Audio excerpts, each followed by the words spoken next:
Hello and welcome to the Oxford MAT Livestream. I'm James, and today we are doing logarithms and powers. Quick shout out to people in chat. Let's put them on the screen. There they are. Hi to Jamie in chat. I was talking to Lucia earlier. Hi to Herb, and hi to Chow, who's the current student who's moderating chat. I've switched on chat. You can't see it. That's very bad practice. There we go.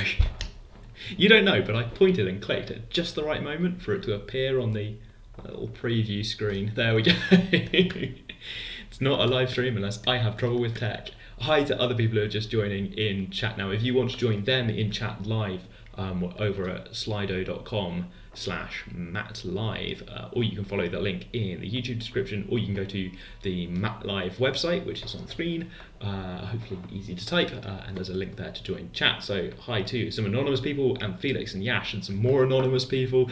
The reason I like Slido chat, by the way, is that you can be anonymous. You just be the sort of anonymous person. I think that helps people to make mistakes. Over the next couple of hours, we're going to talk about logarithms. I'm probably going to make some mistakes. Maybe you are too. And if you're not happy making mistakes under your name, then you can be anonymous. Hi Zoe and Charles as well. It's also nice for me if there's some names, so it's not just a stream of grey anonymous people, but you don't have to do that if you don't see. And I think Slido lets you switch between being anonymous and being yourself. Someone told me a couple of years ago that they put in if they thought their comment was clever, they put their name, and if they thought their comment was a meme, or if it was maybe wrong, they'd switch to anonymous.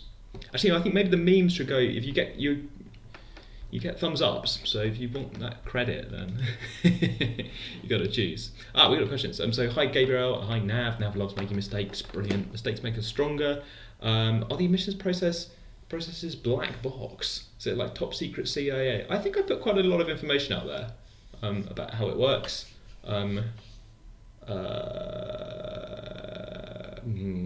There's a lot of text there about the CIA. I read it all and it started to feel like a CIA thing. Hi Miles. Miles is asking about gimbal lock. Do I have a good demonstration? No, sorry. Oh, that's a short answer to a big problem. Euler angles are tricky. I had to learn about Euler angles in the third year of my university degree. If you're learning about Euler angles now, then I feel very sorry for you. I think they're quite confusing. And you're doing a problem with them to do with gimbal lock. So quick primer for people in chat who have seen that phrase and are interested.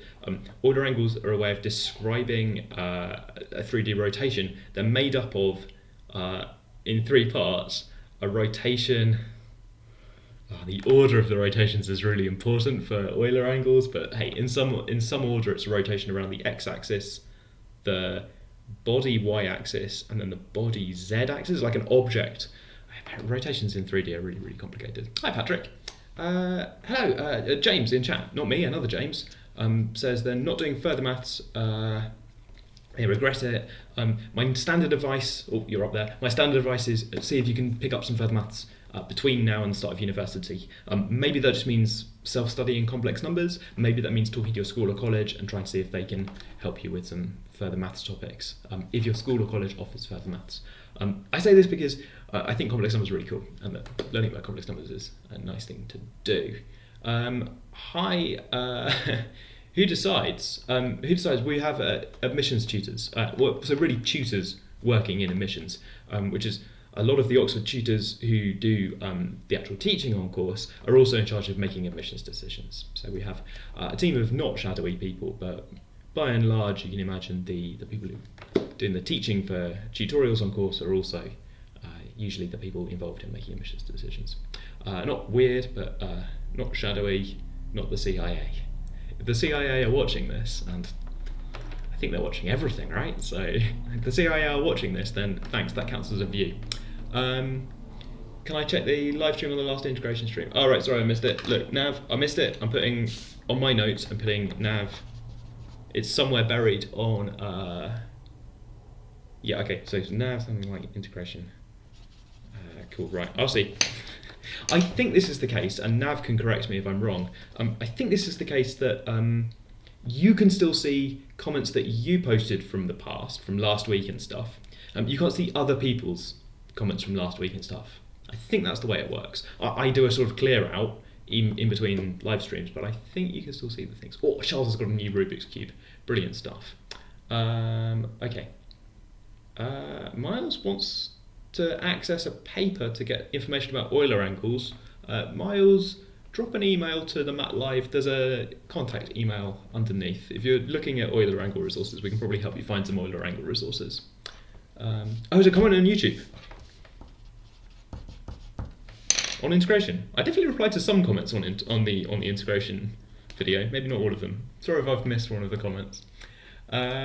We do police the comments. If you're watching the recording, then to be honest, you probably fast forwarded through this bit, so never mind. But if you're watching the recording, then there's comments below, and we do try and keep an eye on them, but it's a bit slow. For supercurriculars, my best suggestion is that you find maths that you're interested in. I'm going to put the poll in here. The poll is, as always, how was your day today? Ranked out of 5 stars. I'm always interested to see how people's days were going. It's been okay. I'm a bit tired. Went to a conference this morning. That's not very interesting, I suppose. The conference was about improving things. So I've been trying to think about improving things, and now look at me. Here we go, learning about logarithms. Cool, okay. I found this weird trend, by the way, that the people who vote first, the people who are fastest fingers, are also having a good day. I don't know which way around that works.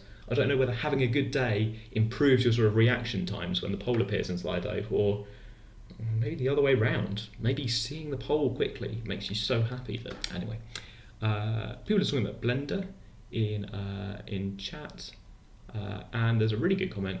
Someone has said, Mat Livestream is hard to pay attention to, and I agree. I find it hard to pay attention to the Mat Livestream too, and I'm on the screen, so it's much more of a problem for me. Attention span is a real thing. Right, yes, okay. Hi, Johnny. Johnny Titty. There's a comment about supercurriculars. And I think I said finding maths that you're interested in. I've got suggestions of where to do that. They're the same every time though, the ones I suggest. Things like the Enrich website is really fun.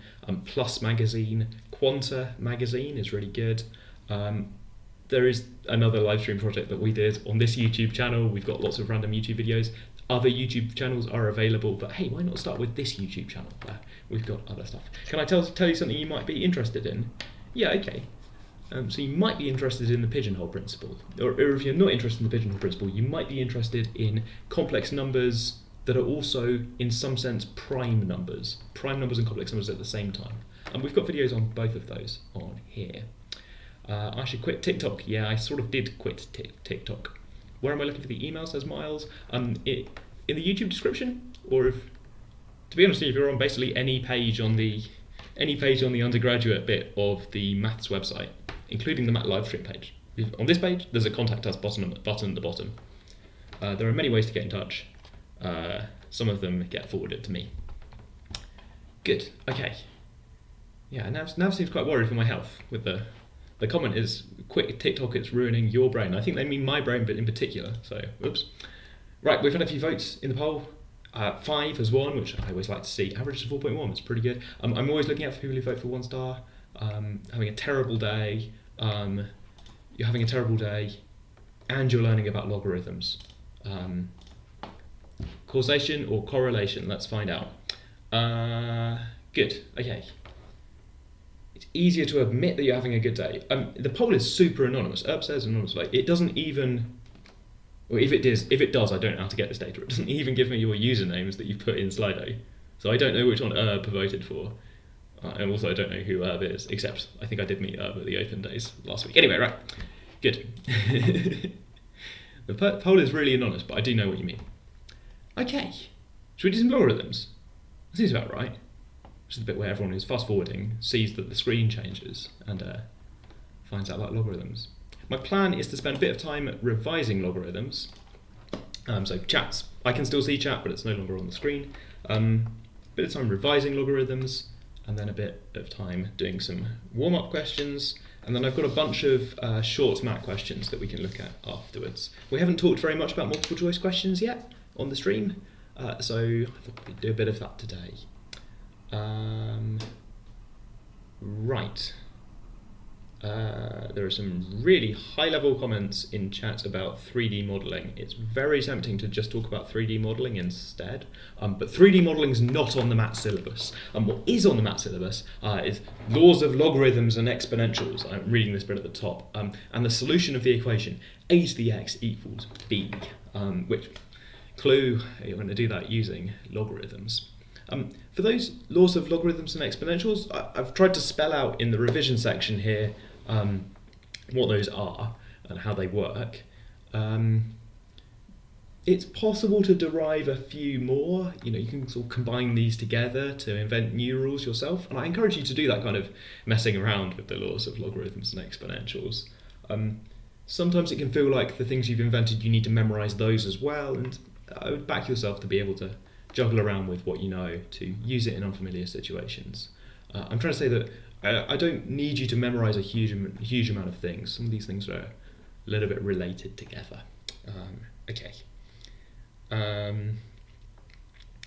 For it says laws of exponentials, and I've called the stream logarithms and powers. Yeah, we're going to learn about powers as well. Chat is happy that 3D modelling is not on the mat. That would be quite a tough question to ask, I think. Here's some weird setup. Please tell me how you're going to achieve it in Blender.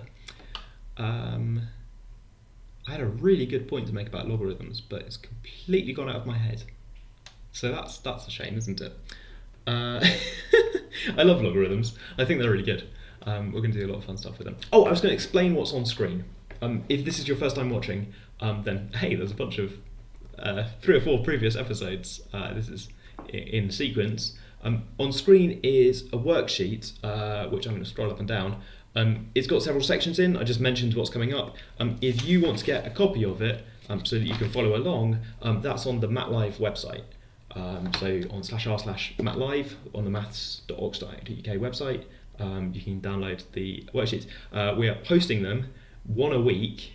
I am trying to post them ahead of the live stream. I've found that I'm posting them, the frequency of them being posted is about 1 every 166 hours. Each one seems to be released 2 hours earlier in the week. I'm winning the battle of trying to post them earlier, but only by 2 hours per week.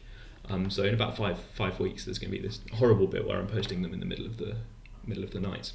Why is the third fact true? Yeah, what's going on here? So we've got some revision notes. Let's look at those. So the first one there is about sort of what it means to multiply powers together, and I suppose that comes from the idea of what powers mean. A to the m means a multiplied by itself with m of them, and then n of them next to that. Well, that multiplication overall says you've got m copies and n copies. So we can tell these little stories to try and explain these. I'm building up to a question in chat of how to explain the third one. So a to the m, then to the power of the n. The power of n on the outside means there are n copies of this thing in brackets, which is a to the m. And if you imagine writing all that out, you'd write a to the m n times. Each of those a to the m's represents quite a lot of a's, all multiplied together. So overall, there's a huge number of a's, a to the mn. In practice, people don't actually think that story when they see a to the m to the n. You learn the kind of pattern, I suppose, that when you see a shape like that, you can condense it down like that. I want to note a thing that's not true. A little bit hard to teach people things that are not true, right? But there's this other case that you might see, which is this. Oops, excuse me. Let's put that back where it was. A to the mn, which is not the same thing as a to the m to the n in general. I think you can come up with situations where these things happen to be equal, but in general those are not the same thing. The one on the left is m to the power of n copies of a, and the one on the right is only m times n copies of a. So these things are different. The brackets matter. If you just write down something like a m and then an even smaller n, then people will be confused because they won't know whether you mean a to the m to the power of n or a to the power of m to the power of n. It's quite hard to do those brackets out loud in speech, right? I'm trying to pause for brackets, which is an indication that something pretty bad is going on. Log x over log y. Yes, I've put this. Some logarithm facts are appearing in chat. Let's quickly put chat on screen. There's one at the top of the screen there. I've put that on the questions because I think I can derive that from other logarithm facts. I'm not sure how different it is from some of the existing logarithm facts that we've got. Yeah, I haven't got around to explaining the third fact yet, have I? That was a request in chat. It's disappearing off screen. I think a good way to understand it, this is cheeky perhaps, is that it's a definition of what it means for something to be raised to a negative power. The ones above sort of make sense that if you have a to the power of 3, that means take me 3 copies of a, multiply them all together. If you have a to the power of 17, that's fine. Write down a 17 times and multiply them all together. A to the minus 3 doesn't really fit that pattern. You don't take a, write it down -3 times, and then multiply them together, because you can't write down something -3 times. What I'll note though is that if you do it like this, then you get something rather nice, which is that a cubed, a to the minus 3, would be the same thing as a cubed 1 over a cubed. So using this definition of what it would be for a to the power of a negative number, which would be 1, which fits the pattern that we had above for a to the m plus n, with m being 3 and n being minus 3. So that would be a to the 0, which is always 1. So this is quite nice. It's sort of consistent with the thing above. If you want that thing at the top, a to the m, a to the n, to be true for any real numbers m and n, not just positive whole numbers, then you need a to the minus n to be like this. I've used 3 as an example in the bottom half of the screen. Okay. Yeah, good. Looking nice. Okay. Change of base rule has been on a PAT paper. That's interesting. Do people know about PAT? PAT is there's a bit. PAT's the physics admissions test, and if you're bored of looking at math questions, it might be worth having a look at those physics questions just for a change. If you're not doing physics A level or equivalent, then some of them won't make any sense to you, but they also have maths questions on their test. It could be interesting seeing what they're up to. Good. Okay. Yeah, what happens when a is negative? Broadly speaking, you're fine if your power is a whole number, but things get very messy if a is negative and the power is not a whole number. So I've sort of excluded it from a lot of those rules up there. In particular, you get into trouble with complex numbers and principal roots of functions, and it's a lot of hassle, which is why I've restricted us to positive a. So we're avoiding some of that hassle. Okay. There's a good question about negative a, but it turns out to be a big can of worms, really nasty. So if I'm writing a math question about powers, I probably want to specify that we're not opening that can of worms. You can get a hint of what it's like if you consider something like the graph of x to the power 1/2, which fits the pattern at the top, right?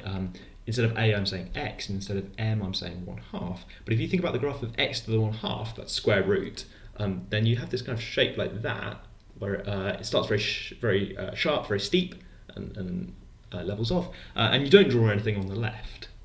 So this is like your question: what happens if a, the base underneath, is negative? Well, that's just one example of that. We'll run into what's the square root of a negative number, and things get much worse from there. Okay. Let's do. Yeah. So whole odd. Are you okay with whole, even, or odd? No, I think what I said was good. Question about admissions tests. So I'm just going to really quickly say that there is advice about 2023 MAT on the MAT page. If you want to get our most recent updates, that will continue to be updated as we've got more information. Broadly speaking, the questions are hybrid. You're going to see the questions on a computer screen. We don't have very much detail. I know everyone's going to have follow-up questions. We don't have very much detail to give you right now. Main message here is questions are going to be on a screen. Don't panic. Still maths. I have to be really careful. The button for hiding chat is right next to the button for muting me. So I could be aiming to silence chat and accidentally silence myself. Those are very different things. Okay. What are we doing? We were talking about powers of A. We got a little bit sidetracked by complex numbers, which happens to us quite a lot because complex numbers are great. Quick reminder for people watching the show, complex numbers are not on the math submissions test. We don't think that absolutely everybody has learnt about complex numbers by the time the maths test happens. So there aren't any questions that use complex numbers. That said, it seems that people in chat, at least some people in chat, are very excited about complex numbers. I think you're going to enjoy complex numbers when you learn about them if you haven't learnt about them already. But not fair game for me to use on the mat, which means, in particular, I can't ask you about square roots of negative numbers. Right, what are we doing? I've given you the solutions halfway down for the equation a to the x equals b. If you're an A-level student or equivalent, you probably already knew this. I hope that you're not learning about logarithms for the first time today. If you're one of the younger students who's joining us, or somebody older who doesn't have maths A-level and is here for fun to learn about stuff, then hey, here's the solution to the equation a to the power of x equals b. It's useful for things like interest calculations and exponentially growing things. If you've got something that is growing exponentially, so maybe it's doubling, that's a bit like 2 to the power of x, and you might ask questions like, when is this going to be as large as the population of the UK or something like that? And the way you might solve that is you have an equation like 2 to the x equals population of the UK, and you want to try and write down a solution to that.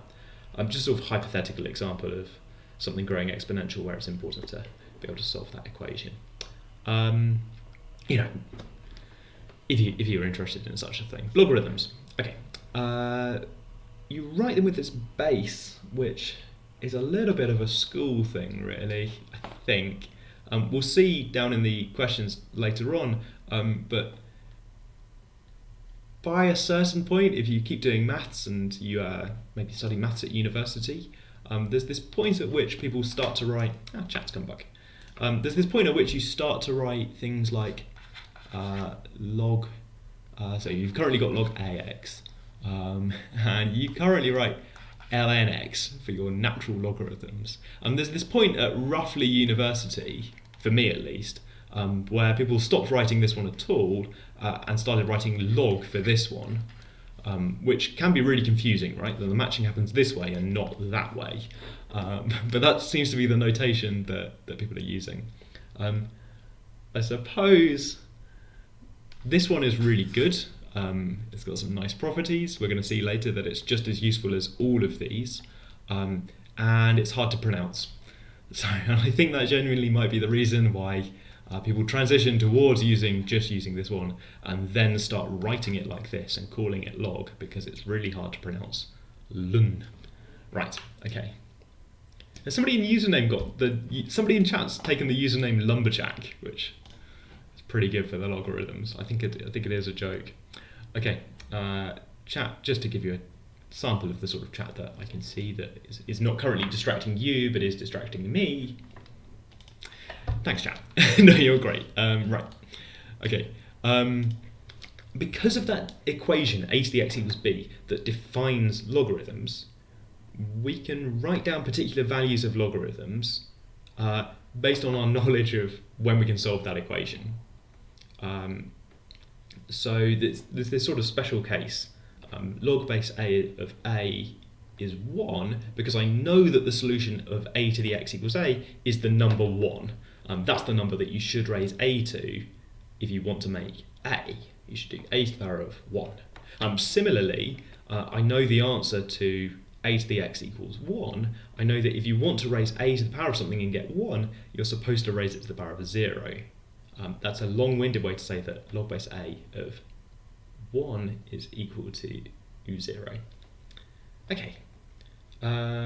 Yep. recommendations in chat. Loads of people currently use log x without any base notation to mean base 10, and I think that is standard in some disciplines to use log without any subscript for 10, and continue to use ln for the natural logarithms. In the branches of maths that I've seen, nobody uses log base 10, so nobody has a notation for that one, and everyone uses log without any bases written on it for natural logarithms. I suppose what I'm warning you here is everything's fine at the moment. In school, you've got this lovely way with bases written down to be really clear about which logarithms you're using. But it's sort of the Wild West out there. And if you do research later on, or if you do some university study, then you might have a lecturer who's just going by context. In my lecture course, it's always base E. So I'm not going to write any of the E's, I'm just going to write log. The sort of thing that people are out there doing. Good, okay. Someone in chat's asked about LB, which they claim is logarithm base 2, which I've never seen. But I don't think they're joking. It sounds vaguely plausible for LB. They're anonymous, but I'll show you their comment in chat. LB for base 2. I've never seen it. If you've seen it, let us know in chat or in comments. It's gone. Oh no, it's there twice. Okay, cool. And Black Pen Red Pen has done something about arcsine of 2. Good, okay. What are we doing? There's this way that logarithms are the inverse of powers, if you like. That can be a little bit confusing if you say that phrase out loud, because we already have an inverse for powers, right? What's the big deal?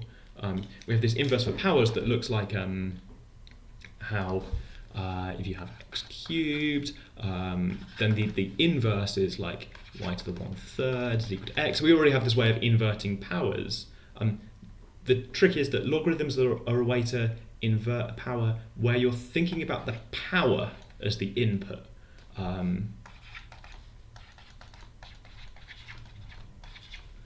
These things are totally different. On the left, we've got x as the base of a power, and then it's a matter of powers to undo that. On the right, I've got something that's like an exponential or a power of 3, where x is upstairs, and the way you undo that function is with logarithms instead. Good, okay. So subtly different problems, just the kind of order of the 3's and the x's. These functions are very different, and the inverse functions are also very different. I'm just going to write this as x equals on the left for consistency.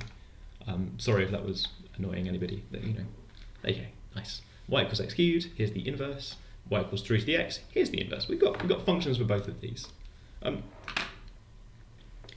suppose it's all very well saying that this is an inverse function, but I haven't really given you any way to calculate this, or to say, we've got some special cases, right? And if you think about equations that you know the answer to, like how 9 is equal to 3 squares, then you can write down pretty things like 2 equals log base 3 of 9. And you can even get quite good at these, but in general I haven't given you a way to calculate logarithms of numbers in between.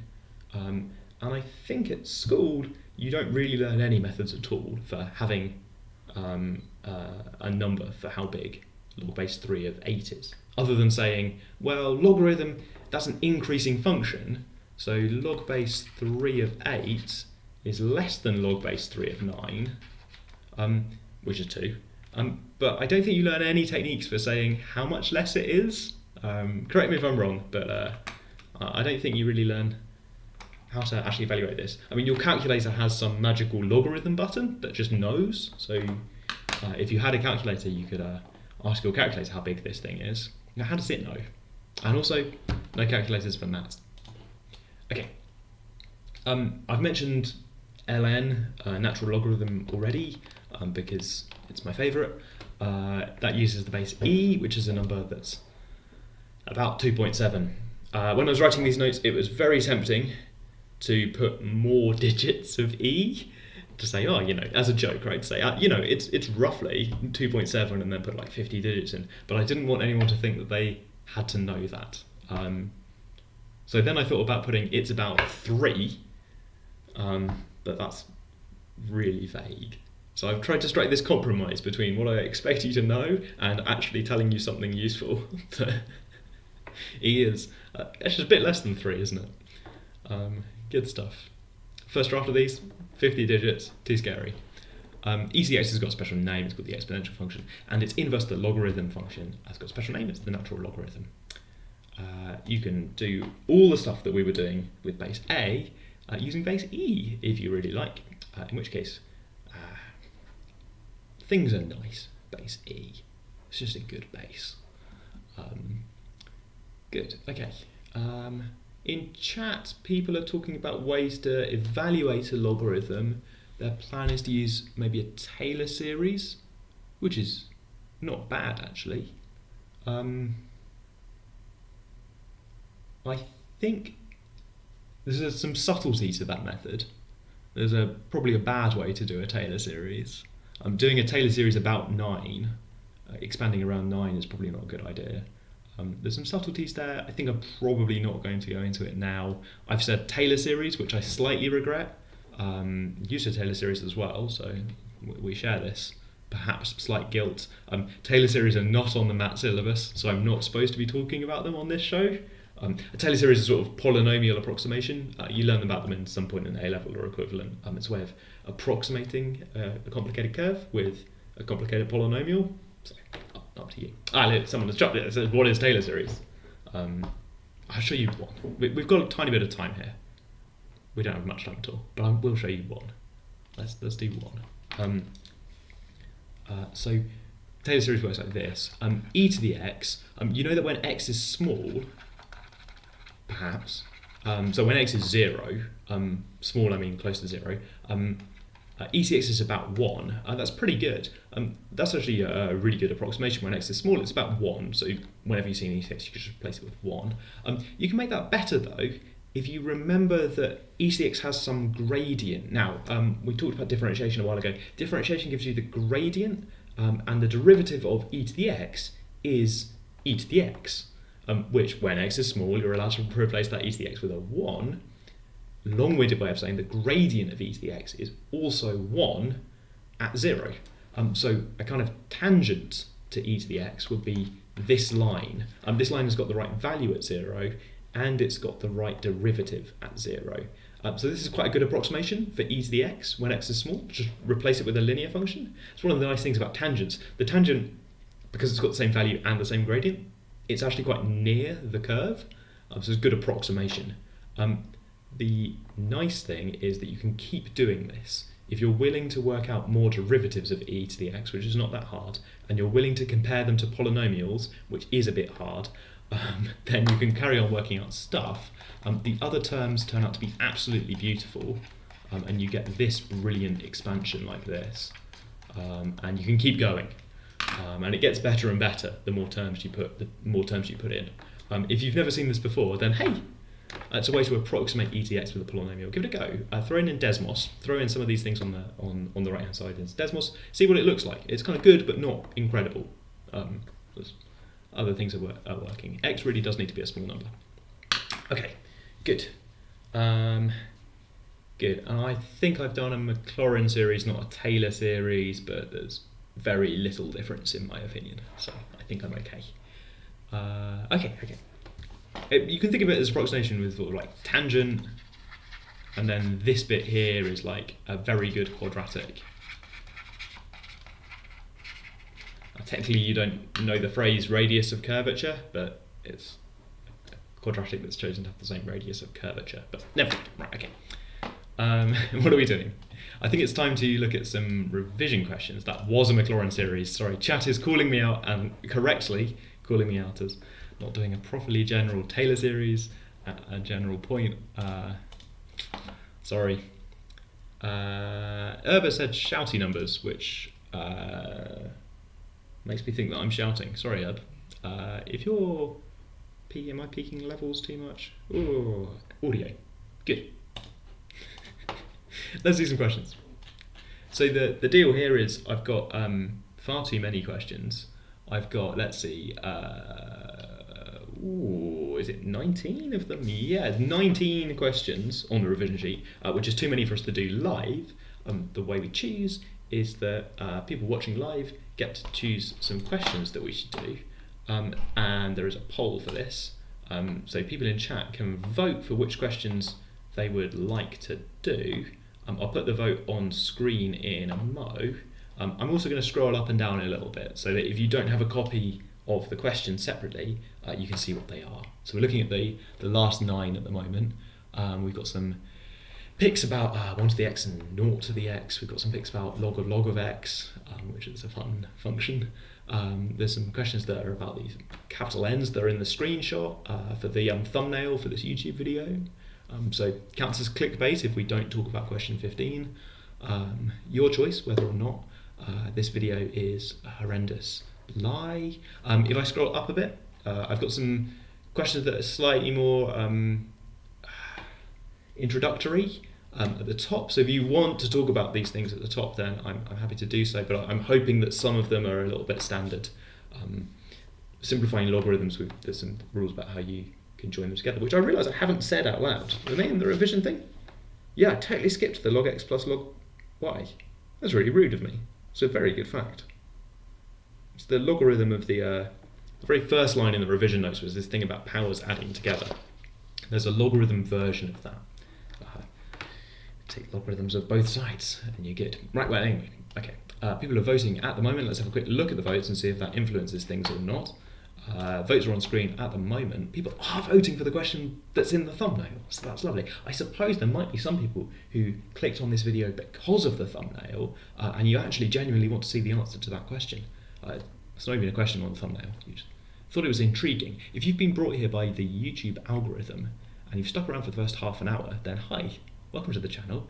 We're going to talk about log of capital N in a minute. They're in a sort of random order. I don't know how I feel about that. Might just leave it going. Yeah, I think I'll leave it going and see what happens. Last week, this is feedback as well. Last week, somebody wanted a poll. We now have a poll. We worked out how to do it. I think there might be an option for a question that doesn't exist. Yes, there is. Question 20 doesn't exist and has 18% of the vote. Good old chat. I couldn't resist putting in one extra option for see if people will vote for the question that isn't there, and of course you will. Right, good. Okay, that's going off screen, but I'm still keeping an eye on it as we start to talk about question 15, just leading the vote. This is a new and modern approach to selecting what's going on the screen. Right, okay. I love this. Look at this, big N's and stuff. This is the thing from the thumbnail. You have 2 approaches here.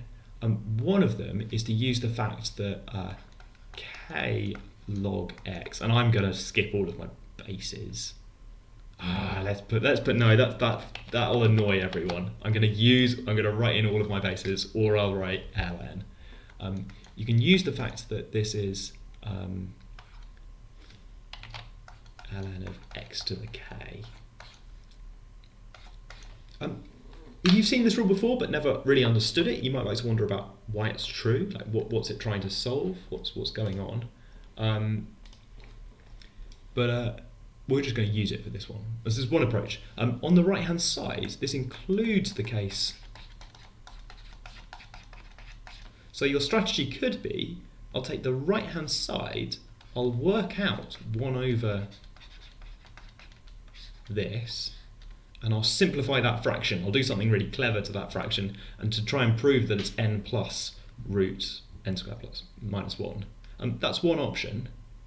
You have this other option, which is to add both sides together and use the fact that log x plus log y is equal to log of xy. That's another option. If you do that, then I think your strategy is to prove that n plus root n squared minus 1 multiplied by n minus root n squared minus 1 is equal to, I guess you want it to turn out to be 1? I think you want to simplify it or something, and then conclude. But I'd be really interested to know which way chat has approached this. And people are already telling me, would I remove the ln's and turn one of them into its reciprocal? That's one of my options on the screen. Yes, Ben, I might do that. Herb was calling the factorials the shouty numbers because they had exclamation marks. It was just a joke. I'm not talking too loudly. Hooray. Maybe I am anyway, but hey. Is there any reason chat asks why I used big N rather than X? Not really. I think it's I think it's secretly the number 2. Yeah, it's the number 2. I was thinking about it being a whole number. It doesn't have to be, but it's easier to spot the difference of 2 squares if it's like that, maybe, rather than an x. I don't know. I was getting a bit bored of writing x, I guess. People are using the first method, which means simplifying the right-hand side. Okay, fine. There's this phrase which I love called rationalize the denominator, which an anonymous person has put in chat, which is really good. It's this trick in general of if you see a minus b underneath your fraction and you suspect that b squared might be nice, or a squared might be nice, or even better, both a squared and b squared might be nice, then you know this fact that relates together a minus b, the square of a, and the square of b is the difference of 2 squares. The trick is to multiply top and bottom of that fraction by a plus b so that the bottom turns into a take away b times a plus b. Let me show you what happens. So we multiply top and bottom by that, and here we're possibly inspired by the thing on the left hand side looks like this. We want this to turn up. Then what we get down here is the difference of 2 squares. And actually, we're now in exactly the same calculation down here. I've written it terribly, but it's exactly the same calculation as this one up here on the right. So these methods are equivalent. People in chat want to do this kind of second method. Let's multiply it out. So you can multiply out all of the brackets if you like. And you might be thinking about this as the denominator of this fraction, or it might be the thing that's just come from log of xy if you like.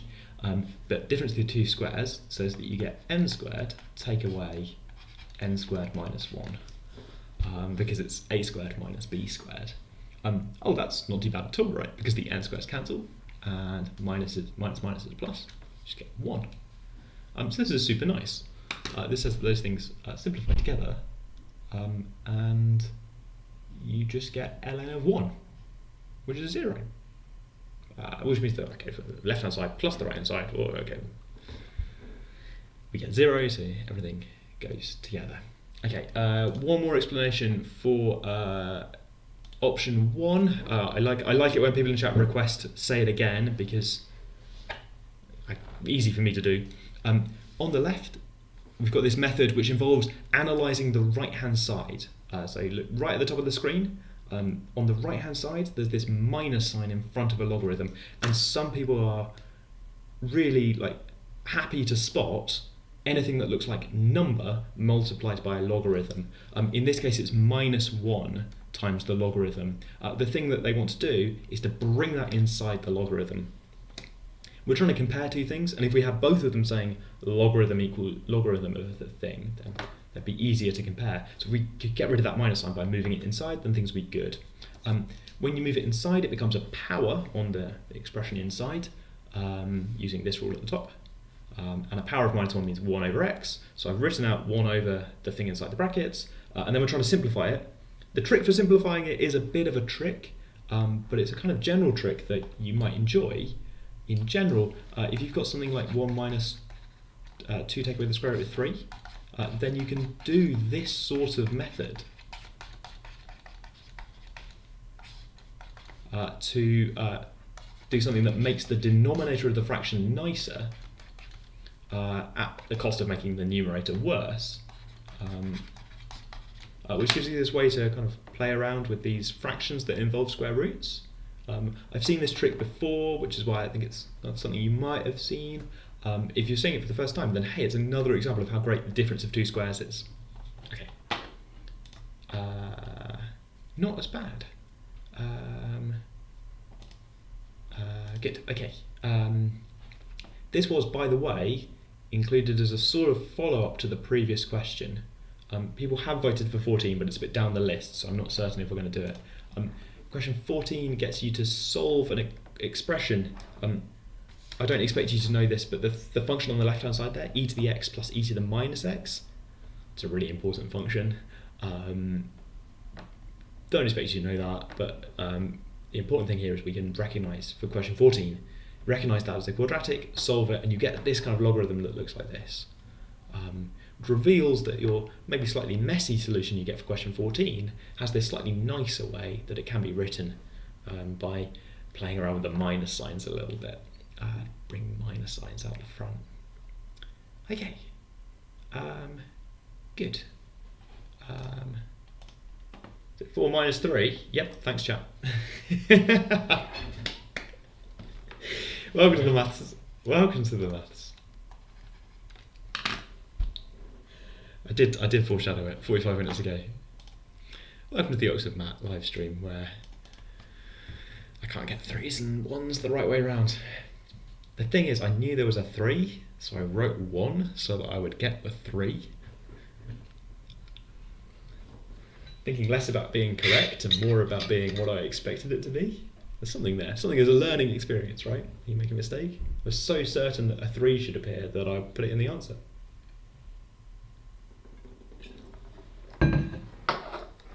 I'm trying to do one step ahead, right? So I'm thinking about what the next thing is before I've written it, while I'm saying something else. Right, good. I have excuses. Look, I have excuses for why I could write down something as stupid as root 3 times root 3 is equal to 1. If I was being honest, 4D chess, next level thing where I'm trying to present and talk, I'm just very silly. Right, okay. So 15 is now doing really well in the vote, which is a bit weird because we've now done it, but people are still voting for it more and more, so okay. There's also votes in 19. Let's think a little bit about sequencing. I think I'm going to do 18 before 19 because they're another kind of pair that go together. Yeah, if you know about hyperbolic functions, which I really don't expect people to know about hyperbolic functions, if you know about hyperbolic functions, you've now seen that you can write down an expression for inverse hyperbolic cos just using logarithms and square roots. So instead of saying inverse hyperbolic cos, inverse hyperbolic cosine, I guess, would be the long way of saying it. Instead of doing all that, you can just write down this thing involving logarithms. Surprise, those were just quadratic equations for e to the x. Good. What are we doing? Someone in chat says hyperbolic functions question mark, which either means are those hyperbolic functions or please stop talking about hyperbolic functions. Very different responses. Okay, question 18 is here because we talked about it on the live stream last year, and I reckon it's a good enough exercise that I wanted to give it to people. Oh, 17 is part of this sequence as well. Am I going to do 17 as well? No, I think 17's fine.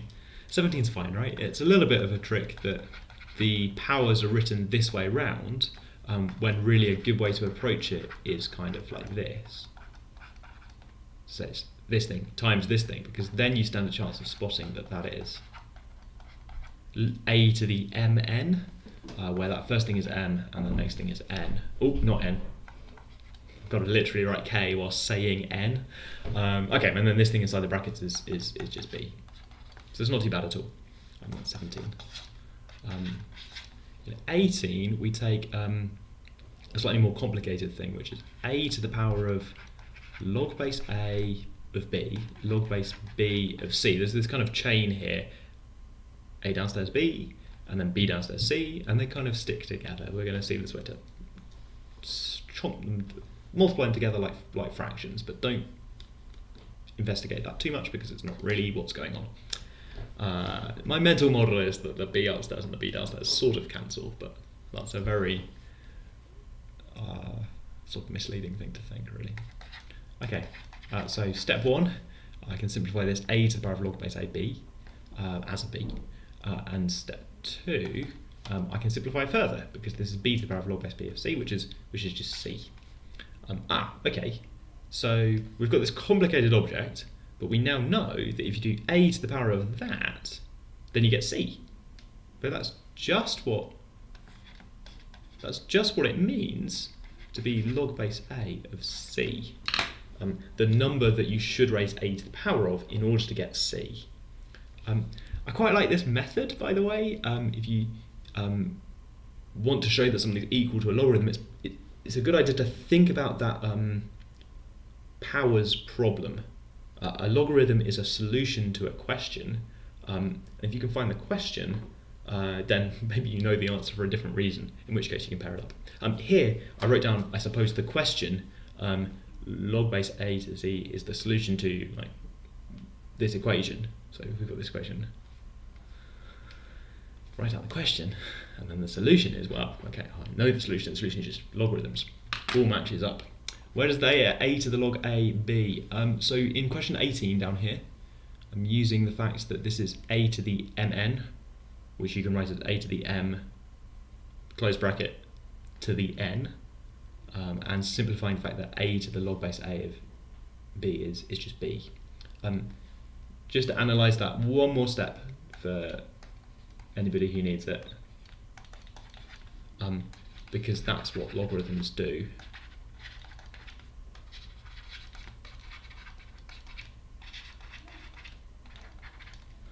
Trademark. That's just what logarithms do. It solves the equation a to the x equals b. If a to the x equals b, then x is just equal to log base a of b. So if you see a to the log base a of b, there it is. We've plugged it in. We've plugged in the value of x. Not looking for it, we just know that it's the logarithm. That's b. It's got to be b on the right hand side, because that's the thing that a to the x would be if x was equal to log base a of b. Okay, there's kind of cyclic, sort of circular logic thing going on, perhaps, but not really circular. Okay, the difficulty of questions is changing quickly. Yeah, some of the questions are harder than others. Plan is to give you a spectrum that goes from ones you should be able to do without thinking too much to ones that you maybe can't do, even if you think quite a lot. Yeah, okay. And I think we advertised 19 as well as one of the ones that you wanted to talk about. So let's go down to 19, which is the last one. And to be honest, is maybe a little bit too hard, but I find it very difficult to delete questions from the revision questions section just because they're too hard. I think worst case scenario, people get a bit stuck on some questions. People see some difficult maths. That's probably good for you to see some tricky maths. So by the point of doing question 19, we've now got to this amazing result that log base a of b, log base b of c is equal to log base a of c, which feels a little bit like fraction multiplication, right? My analogy for this. I really shouldn't write this. This is going to make somebody make a related mistake or something. Like, okay, it's not really what's going on. They're not really fractions, they're logarithms. You can see that because it says log, log, log. Okay, so we can rearrange this a little bit to say log base b of c is log base a of c divided by log base a of b. I guess provided that's not 0, but never mind. Okay, provided b is not 1 or something. Anyway, this, if you read it, looks like another kind of fractions cancelling kind of statement. C over a divided by b over a would be c over b. Let's not overthink that, but it kind of all works in the same way. In particular, you could change all of the letters. There's nothing saying I have to use ABC. I could use PQR instead, or I could even use, and this is maybe complicated to think about, I could even switch the letters around, the roles that they play. Really, this gives you a template to say log base something of something else. Well, hey, take those two things, put them exactly here and here, and then pick any other number you like and write it as the base on those new logarithms. Could even be e. It could even be natural logarithms. In which case you would get log base something of something else. It's just, hey, ln of the big thing divided by ln of the base. If you're uncomfortable with this, then you're not alone. This kind of notation switching, where you derive a fact and the letters don't quite match up, but it's supposed to be true for all A, for all B, and for all C. So you're allowed to relabel things. We've taught a lot of people at university who really don't like that kind of relabeling idea. So you're not alone. It is something that works, and you need to find a way to convince yourself that it works. Maybe when it works might be how you want to approach this. Like the thing I've written on the screen literally doesn't match the thing in the question, but it's okay because it's describing this template that is true for all A, B, and C. Okay. Good. What would you get if you did log base A of B, log base B of A? I guess I think you would get 1. Yeah, I think you do get 1. So question in chat, what do you get if you do log base A of B times log base B of A? And I'm pretty sure that's going to turn out to be 1. Because I think it's just ln B divided by ln A divided by ln B. So I suppose my thing with fractions is true, more or less, provided that I write ln everywhere. If you write ln in, then the things literally behave as fractions. Because a logarithm with a base is just a fraction in terms of lns. Okay. Isn't there a log law? So people in the chat are suggesting more now. Let's put chat on stop quickly. Oh, that's not chat, that's the poll. How are we doing? We haven't done 16. I think possibly 16 next. I'm aware that we're just picking out, in some order, the last 6 questions, which is the hardest ones. But yeah, if I scroll, the votes are pretty much in that order. 8 and 9 are overrepresented. 20 obviously overrepresented because it doesn't exist. Might have a quick look at 8 and 9 in a second. Let's quickly switch this to chat. I think I need to turn off the poll to show chat on screen. There we go. So this relabeling idea is being questioned in chat. One person says, was it intentional? Semi-intentional. I wanted the thing on the left to be log base A of B, so that for the last part of the question I could just use A and B and get rid of the third letter of the alphabet, C, just to show you that thing right on the end. I wanted B's and A's. So I wanted to switch at some point. I got comfortable with this kind of relabeling during the sort of start of university for real, when somebody, a really good lecturer, said, look, you can just do like log of stick figure of smiley face is equal to ln of smiley face divided by ln of stick figure, and that's just sort of fine. Like, you can switch between symbols. The A and B don't actually mean anything like reserved about A and B. Use other symbols, and if you switch from A's and B's, then you get quite happy ln B, ln A. So first you write down this one, and then you write down this one, where you're secretly thinking, right, instead of B, I'm going to write happy face, and instead of A, I'm going to write a stick figure. And then you write down something like log of B of A is equal to learning. You're now imagining that smiley face means A and stick figure means B. These 3 things are all true. Chat's hiding one of them. These 3 things are all true. It's sometimes really complicated looking at the first and last ones and seeing that they look totally different. Okay. People are suggesting adding an extra good question for 20. I wish. Dollar notation in the first math question. Uh-oh, is there a dollar in the first math question?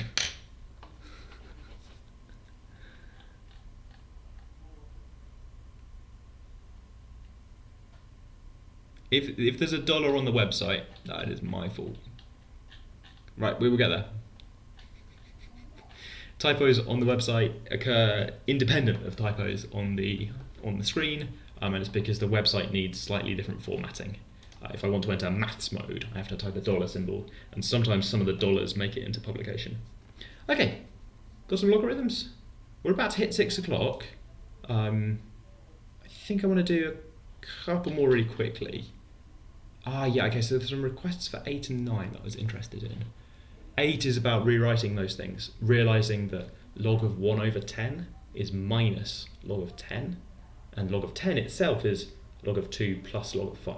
So we've got minus brackets log of 2 plus log of 5. Realise that log of 2 and log of 5 are giving you names for those things in this question. I'll try this minus A, minus B. Things like that, and just play around with the rules of logarithms. You have to realise at some point that 1.024 is 2 to the power of 10 divided by 10 to the power of 3. So you can write it in terms of 2s and 5s. Other things. Yes, okay. And 9 is a whole load of multiplying out, which I'm not going to do here. It simplifies a bit. Some of the cross terms cancel out in each case. There's a solution on the website. I think if I try and do it on the screen, I'll mess up some of the multiplication. It's not supposed to be hard, it's just a bit messy. If you want to see the solution and check your answer, on the website there's a solutions document. I will quickly wave it at the screen to prove that it exists. Does it exist? Yeah, I'm definitely holding the right bit of paper. Yeah, okay. Solution document definitely exists. Go check it on the website if you want to see me peace and quiet of not being currently live, multiplying out 8 different terms for exponentials and then simplifying. Oh gosh, crikey. Ooh. Right, okay, and we're not talking about 10, 11, 12, 13, which I think makes sense. Could you do 9 with hyperbolic functions? Yes, you have identified the joke that 9 is a fairly standard hyperbolic function fact. I know that's an oxymoron, right? It's like a combination of how can you be a standard hyperbolic function fact? What's a hyperbolic function? When you learn eventually about these things called hyperbolic functions, you have a load of identities for them that kind of boil down to multiplying out stuff like this. I thought it'd be fun to get you to multiply them out now, so that in the future, when you learn about hyperbolic functions, you've already done the hard bit of multiplying them out. You're welcome. So you could do it with hyperbolic functions, but that really is taking away the fun of the kind of foreshadowing of like, one day we'll learn about these. Can I add these formulas to the MAT flashcards? That's a good idea. We'll go onto an extra page of MAT flashcards. That idea is good though. Cards for, I guess, more log facts. And they're on the questions as a way. The questions have got some derived from some other ones, but perhaps we need more log facts on the flashcards. Okay, I have to find out how to push an update to flashcards without putting $signs in it. Okay. I think that's all revision questions. We've hit 6 o'clock, which means it may be time to look at some math questions. As always, at the halfway point, remember, if you've been looking at the screen for the last hour, remember to look away from the screen briefly, remember to blink. I'm going to quickly drink some water because I've been talking for an hour. If you've also been talking for an hour because you've been shouting at the screen every time I make a mistake, then remember to stay hydrated. 2 seconds.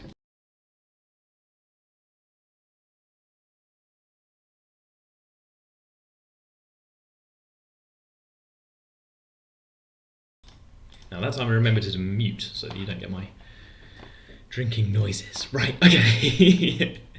Where are we going next? We're going down to some MAT questions. These are multiple choice questions. The MAT contains 10 multiple choice questions. Back in the day, this question is from 2007. Back in the day they only had 4 options. These days they have 5 options, but similar idea, right? One of them's correct. And some of them are written like this, where you're completing a sentence. I'm not sure if that's obvious or not, but there's kind of a sentence going on here, and you're supposed to choose the right number to complete the sentence. Sometimes it might be a phrase or something that's completing the sentence that's going on. So I'm never sure how clear that is as a thing. Okay. We're going to do a few of these. I'm going to try and get through them quite quickly, see what happens. Now, I've realised that something that might be fun to do is to have a poll going, so I'm going to create a poll live. And I don't think I'm going to switch it on just yet because I want you to have time to try the question, to think about the question. Some people might have tried the question in advance. So if you try the question in advance, then you can probably answer my poll straight away, but let's have a moment to think about it. And in the meantime, I'm going to take a couple of questions from chat. I think this lines up so that I can have chat and the question. Yes. Okay. For these short multiple choice questions, I'm afraid you don't get marks for working out. You just get marks for the right answer. On the mat, each short question here is worth 4 marks. Of which you get 4 if you tick the correct answer, and you get 0 if you do not tick the correct answer. You don't get given negative marks if you tick the wrong answer. You don't get given negative marks if you leave the question blank. You just get 0. You might realise that as a result, ticking any box is better than ticking no box. If you tick no boxes at all, you will certainly get no marks. If you tick one of the boxes, you might get some marks. I don't know, maybe if you're very let's not talk statistics. It raises the expected value of your mocks. It also increases your variance. That's nice. Sort of de-stress. That is good. I hope it remains not too stressful as we get onto other topics and as we start looking at more past questions and doing other bits and pieces. I'm happy to be white noise because me counting as background noise still counts as a view. Getting those YouTube points. Question: are they longer supposed to be harder, or these harder or easier? And we do try to make some of the multiple choice questions a little bit easier than average across the paper, and put those ones first because we think that people might try question 1A as the very first thing they try, and we don't want that to be absolutely horrible because we think that might ruin people's day if the very first thing they try is really hard. That's not a guarantee. If you find question 1A really hard, it's probably because someone at our end messed up a bit and thought that it was easier than it is. Probably everyone else is finding it hard as well. But to answer your question really precisely, the short questions are on average, I think, a little bit more friendly. The last ones, so I and J, are often very hard though. So here we are on I. Nav's got a thing about symbols. Yeah, you've got a substitution, you've got a swap back. Yeah, there is this slightly weird thing that if you've defined a link between you and X, but the thing is still true for all X, then it's actually okay to define a new thing that involves the letter X again. And that feels really awful because you've defined U equals X and now you want to say U is equal to minus X, and it can't be both at once. But in some sense you need one of those kind of contradictions somewhere in order to get a change of what the variable is. There's real subtlety about saying that something's true for all values. Okay, engineering students for Oxford take the physics admissions test, PAT. More information on the Engineering Science departmental website and the Central University website. The MAT is not supposed to be about ruining people's day, contrary to popular belief. The MAT is actually supposed to be a chance for you to do some maths, for you to demonstrate your problem-solving skill. Do some maths questions. Right, cool. Are we doing this question? I'm not really sure. I haven't done the poll on, have I? Let's find out. So there's a MAT question and a poll. Poll is set to secret mode so that you can't see what other people are ticking. Let's talk about the question. Seems like a good plan, doesn't it? The question says, given A and B are positive and 4 times log base 10 of A squared plus log base 10 of B squared is equal to 1, what's the greatest possible value of A? There's this relationship between A and B. It's not immediately clear to me that any numbers satisfy this equation. If I think really hard, maybe if I start trying to solve it, I could see that, I guess, I know that 4 times 0 squared plus 1 squared is equal to 1. So could I have log base 10 of A being equal to 0 and log base 10 of B being equal to 1? I mean, yes, I could. That would be B equals 10 and A equals 1. Okay. So I found something that works. So A is 1, B is 10, and there are some values that work. Okay, great. That it's very tempting. That's one of the options, but I have no idea if this is the greatest value yet. It's not the greatest value. It's merely a tribute to the greatest value. Do I get to see what people are voting for? I do get to see what people are voting for, even though it's hidden and secret on the stream. Oh, this is very exciting. Thank you, Slido. Now says this question is all right, actually, and I'll reveal that currently 82% of people have ticked the right option. Let's go. Some people are ticking B live, and I can see you ticking B live. Okay. Let's think about other points that work. So we could also have 4 times, what should I put here? I'm trying to think about easy cases where one of the squares is 0. I'm trying to think of two things that square and add up to 1. I suppose I want 1/2 in here, so that I get 1/4. 1/4 times 4 is 1. Welcome to the MAT Livestream. So then I would need log base 10 of A is 1/2, and I need log base 10 of B is 0. This feels more like it because now B turns out to be 1, a much smaller number, and A turns out to be 10 to the 1/2, which is quite large. It's roughly pi. It's one of the options as well. Okay, intriguing. Let's try and get down to business and find out what the maximum of this is. Let's see what people have voted for. People currently have voted for C as their choice, but there's quite a few votes for B and D as well. I guess nobody's voted for A because they've seen on the screen that A could be as big as 1, which rules out the possibility that the greatest possible value of A is 1/10. That's not nothing, by the way. Ruling out options is a valid strategy on some multiple choice questions where you eliminate things that are incorrect. If nothing else, it improves your chances that you'll guess the right answer if it comes down to guessing at the end. Really interesting to me how the votes are changing now that it's public information. Let's see. Okay.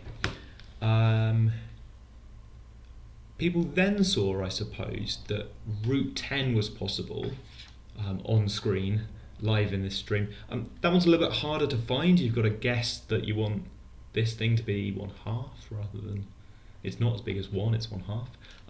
But once you found it, 10 to the 1/2 is bigger than 1, so that rules out B, and it says that maybe the largest is C.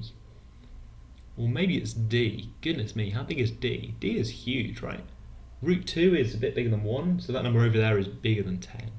And 9% of people have voted for D to say that, wow, okay, can you make it this large?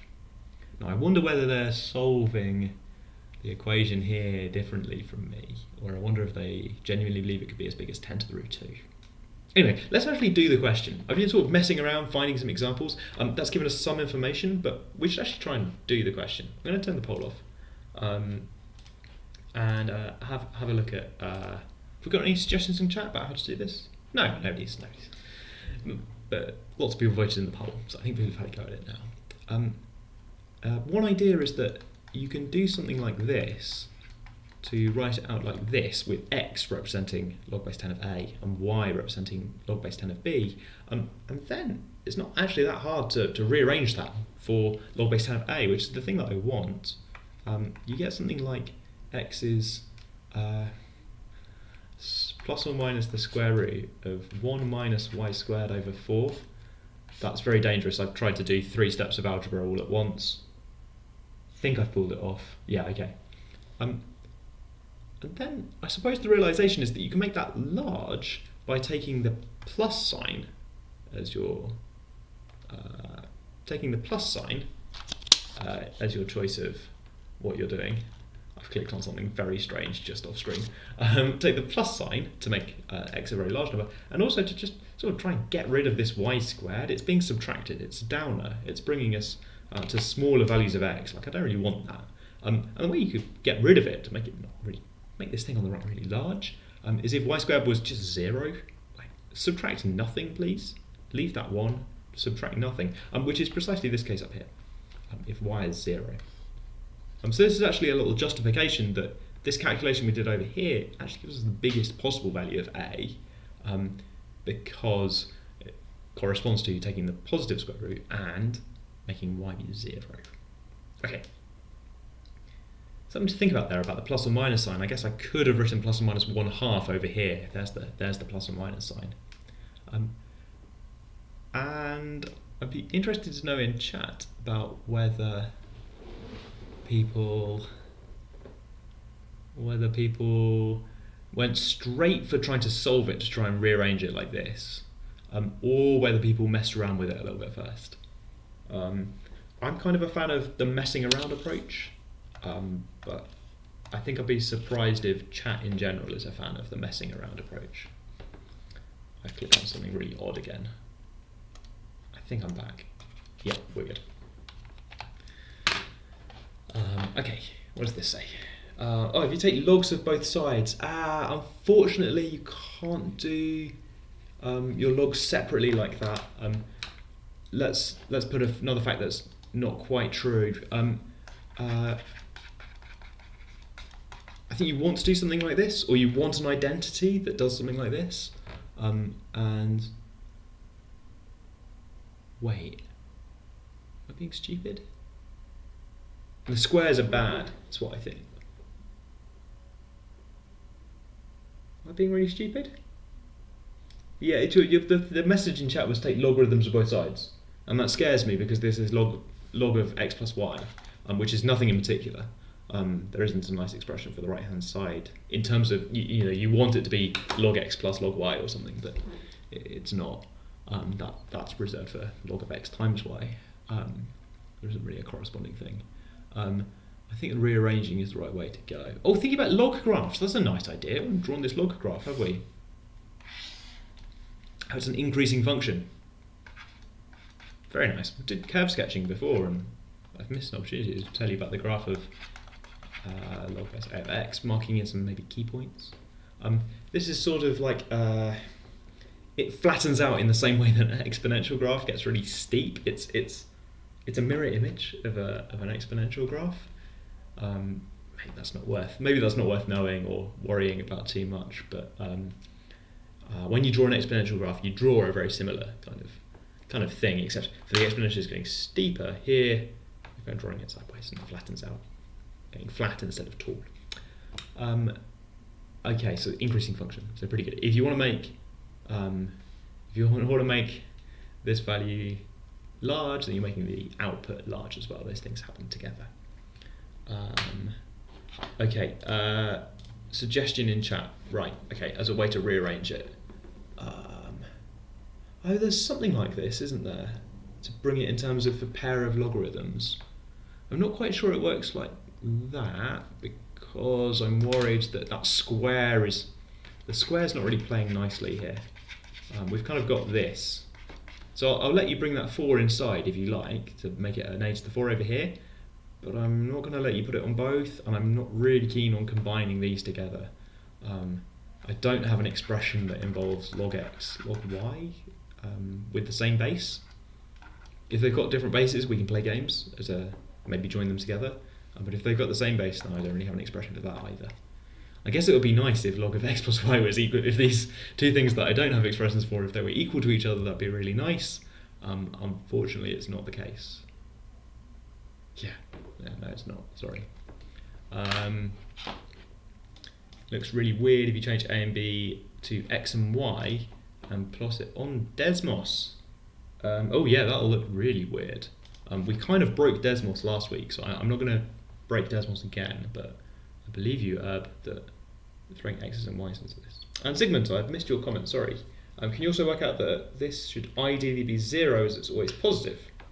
So the larger it is, the smaller the other term must be. Yeah, that sounds good to me. I like that. You don't have to call it y squared to realise that you want second term, the thing after the plus.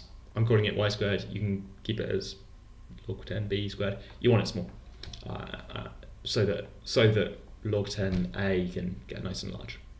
It'll live instead. Oh, it doesn't break Desmos, just a nice shape. And now I want to see. You're raising a and b. Oh, is it? I think I know the shape. Maybe? Oh, let's find out. I know the shape for my x's and y's. I suppose that means I don't know the shape if you do the transformation. That's right, now we're now into the section of let's try messing around in Desmos. Oh, there is a nice shape. Oh yeah, I have no idea what's going on there. Let's have a quick look at this. On screen, please. Okay. Isn't that weird? If you were currently opening Desmos to do this yourself, then saved you a job. Huh, what a weird graph. Cool. Okay, so we're finding the minimum value of x that lies on this curve, and it is we found 1/2, which is not true. It is square root of 10. No. What have I done wrong? Oh, never mind. Something else. 1 over that? What was the answer to the question? The answer was root 10. Oh, the largest! It was root 3. Spaces on Desmos. So to type a base on Desmos, it's underscore, which is the thing above minus sign on my keyboard. was going to show you my keyboard there. Underscore. People use these, by the way, if you're typesetting or doing Desmos-y stuff.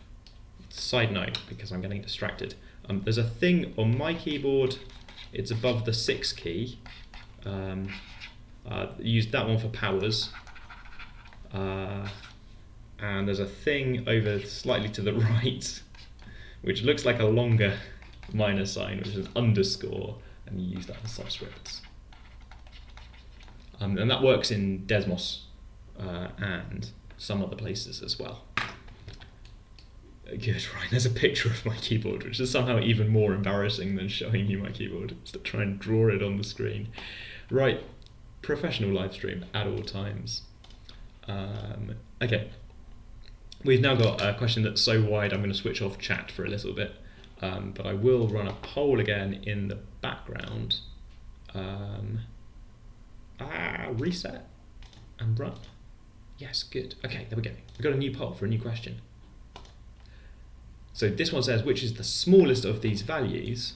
And the question is to select out of those 4 things, which one we think is the smallest. All of them involve log base 10 of pi. I don't expect you to know the value of log base 10 of pi. Maybe say some sensible things about it. Let me know in chat what you can say about log base 10 of pi. I don't know. Something's really obvious, right? Like it's a real number. Something's not so obvious. Like, poll's not secret. Oops. Poll is now secret, but I appreciate it may be too late. Forget it. Let's make the poll not secret. Oh no. The poll was briefly 2 options were drawing, which is very fun. I'm going to leave it. It's a sort of competition, right? The poll is public. Okay, in chat, people are telling me how large they think log base 10 of pi is. We've got 4 people, including anonymous, Ben, anonymous, have told me that it's less than 1. Sorry, I just quite like that sequence, the anonymous Ben sequence. Have told me that it's less than 1. Their claim is this, and they might say something like because, well, you could 2-step this. And pi is less than 10. So if you put a pi in here, you will get something smaller than if you put 10 in there. Again, we're using the fact that logarithms are an increasing function. So if you put a small number in, you get a small number out. You get a small number in, large number in, you get a large number out. That says 1 on the right hand side. Someone in chat thinks it's negative. I think it's not negative. I think it's positive. I think it's positive because, and I know this looks really flippant, but because pi is bigger than 1, if it was log base 10 of 1, I'd agree that's 0. If it's log base 10 of something between 0 and 1, I'd say that's negative. Because it's log base 10 of something bigger than 1, I think it works out to be positive. Okay. Couple of people in chat who's told me I did mean 1, thank you. Because of the chat delay, someone in chat has saved me, but after I crossed it out. It's about 1/2. Yeah, it is about 1/2 actually, because pi is about 3 and 10 is about 9, so this is roughly like the example we had before, log base 9 of 3. That's not the example we had before. That's a related question to the one we had before. On the website it says times 3 instead of power of 3. That is pretty bad. Let's have a quick look at the website so I can double check that. If you're watching the replay, then hopefully it's been fixed by the time you see this. Is it really? Oh man, yeah, that 3 is just hanging out over there. And there is a weird dollar sign in one of the options for the previous question. Sorry, this is multiple errors. That's pretty bad. Yeah, it's just a random dollar in one of the questions. Looking at the website now. Right, cool. It's quite tempting to edit that live. Don't think I should edit the website live. What do I think? I think the answer is... Oh, I see. The question is which one is the smallest? With a 3 instead of a cubed, it's still really big. Okay, right. I'm trying to work out if that makes the answer to the question different. Round's got a really good point. Okay.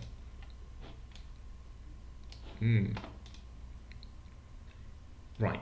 Cube for a third one does look different. Okay. 2 on the solution. Yeah. Okay. So this range. So I guess I'm using the fact that let's draw a graph. I've been really thrown by the fact that I've made multiple typos on the thing. I released it nice and on time, but with multiple mistakes. So swings and roundabouts, right? Here's my graph. This is log base 10 of x. And I know some features on this graph. I know that it's an increasing graph. It gets really spiky over here. And it goes through this point. And it goes through way over here, this point. Log base 10 of 10 is 1 and log base 1 of 0. Pi is somewhere in between. Not to scale, but pi is somewhere in between. So its logarithm is somewhere in between 0 and 1. Not to scale, it turns out to be about 1/2. That's not really important. It's just somewhere between 0 and 1. Okay. People are voting in chat, and we've now got about the same number of votes we have for the previous one. So a quick look at chat. Chat thinks A is the largest. There are lots of votes for C, which is also why I'm worried that if you're looking at the website, it's a slightly different number. So we're going to compare 5 things. It's going to be very confusing for the replay people. 5 things. A, B, and C, as they're on the screen there. The other version of C that was on the website for a bit, including during the live stream. And then D, which is behind chat. That thing as well. We're going to compare all of them. People watching the replay probably don't have access to that number anymore, but there's a mysterious extra number that got published to the internet for a little bit. Let's go. Okay. $sign is just having fun, like don't mind me. I like that. Okay. We're picking the smallest number, right? Yeah, the smallest of these values. Yeah, okay. So option A there. What do I know? I think I've convinced you that it's between 0 and 1. Okay, pretty good. Next one, we've got square root of log base 10 of pi squared. What do I know? Well, I'm using the fact that if you've got a power inside your logarithm, you can bring it out.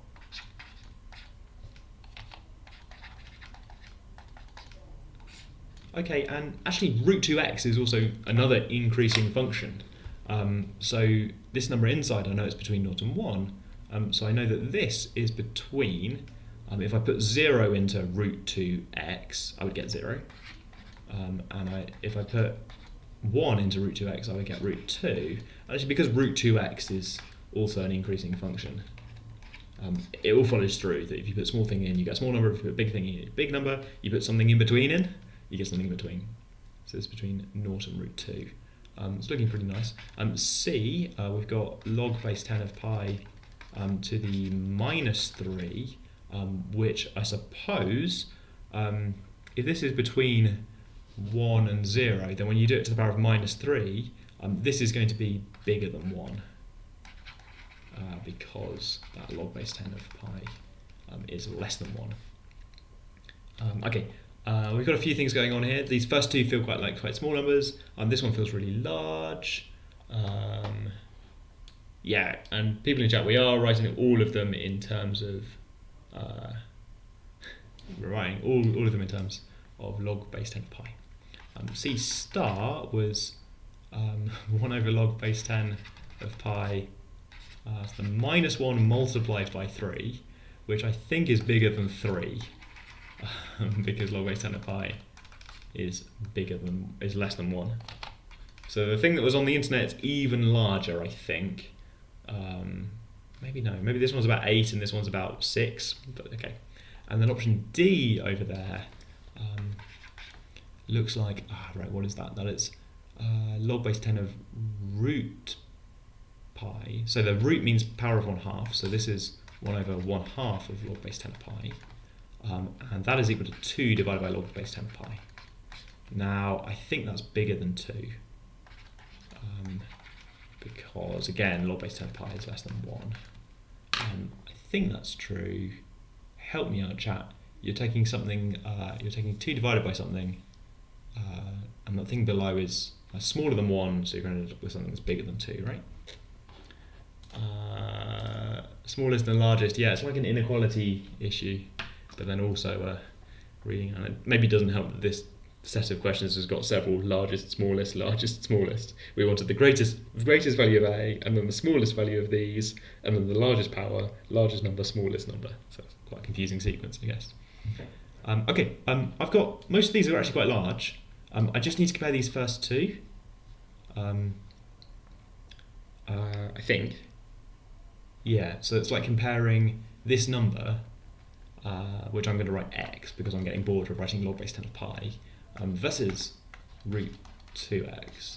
And if I think about the graph, then root 2x is really sharp, really steep over here, and x is quite pedestrian, rises quite slowly. So I think I'm expecting something like this, where root 2x is initially quite large because of that really fast start that it has, but eventually plodding y equals x will eventually catch up and take over. So I think that's what I'm expecting. Let's do some algebra. Let's find out where that point is, where they intersect. So x is equal to root 2x if, and then I can square and rearrange, and I think it turns out to be 2. So this is what 2, square root of 4 is 2. Yeah, okay, 2 is equal to 2. Oh, okay, so now my picture shows me that x is actually smaller between 0 and 2. So I think I want to pick option A as being smaller because this thing's less than 2. Loads of stuff going on there. Yeah, okay. We're kind of comparing the square root to a number. If this thing, yeah, really good argument in chat. I quite like this thing at the top in chat. You could just forget about the 2's and compare this thing here, this root of log 10x. Replace that with a log 10x. And you'd be writing down something larger and there's a factor of root 2. That way around? No, you'd be writing down something smaller. No, I'm worried about the root 2's. I like this diagram. We have a diagram on the right. We're fine. You got a diagram, you're going to be fine. Okay. Good stuff, chat. Somebody's taken the username your worst nightmare, open brackets, inverse 3x3 matrix, close brackets, to which I think I have to remind everyone that 3x3 matrices are not on the MAT syllabus. Oh, 2x2 matrices are not on the MAT syllabus. Gosh. Oh, okay. Ooh, almost terrified everyone. Right. Okay, couple more to go. I've got 3 of these on the question sheet. I think we can do...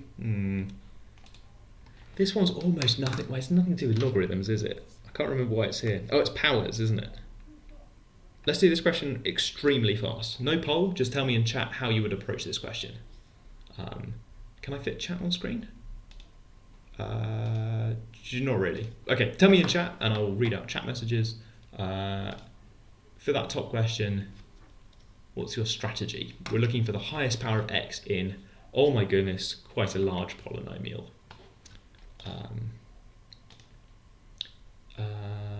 Correctly read the question, but C for a while because they did it wrong. Sorry, Rowan. Oh. Better to make mistakes now. We're all learning. I've learned that the square of root 3 is equal to 3. It's not 1. Who'd have guessed? Rules of indices in chat is a pretty good thing. One anonymous person, come on, your joke's going on screen. Expand! Just go for it, right? I can't have that many terms. We know about expanding brackets. The binomial expansion is on the MAT syllabus. Clearly, this is a binomial expansion question. Brilliant stuff. Yeah, okay. Biggest power of x. Looking for the biggest. Right, okay. In chat, Basil and Vivav and Flynn a little bit. Oh no, Flynn's doing something else. But in chat, several people are telling me find the highest power inside each bracket and just do the multiplication on that bracket. Do the powers on that bracket. So for example, in that very first round bracket, 2x to the 6 plus 7 cubed, if you multiply it all out, let's do it the slightly daft way, if you multiply it all out, then you'll get something like this to start off with. Oh, now I've got to multiply by 7. This is an error. X to the 12 plus, and then some more terms as well, right? We know how to multiply these things out. it's just quite a lot of work. Over here we'll get 7 cubed, which is 343 or something, and I'm not working out the other coefficients. The biggest power comes from applying this power of 3 to the biggest power that was inside the brackets. So actually forget all of this. Definitely don't write it down. Think about it a tiny bit. There are other powers of x, but I'm just looking for the largest one, so let's forget all of these. Let's just take the biggest one. And then the answer is, at the end of the day, D, which is 504, after lots of boiling down. And I care about the right question, of course, because that's how you get marks, but the method along the way is more important to me. If you had the right idea, but you multiplied some of the numbers wrong and you picked B instead, then I really can't blame you that much, right? Okay, for now, not going to stress. Good, okay. People are going for the just multiply it all out. Herb says, I like it. Anonymous, I'm concerned for your safety. This is the anonymous person who is expanding, I think. Good, okay. Good, okay. What next? We kind of did that question in under 3 minutes, sort of. In that none of the multiplication happened on screen, it happened at home, which is maybe the safest way for multiplication to happen in this live stream, for good folk watching at home.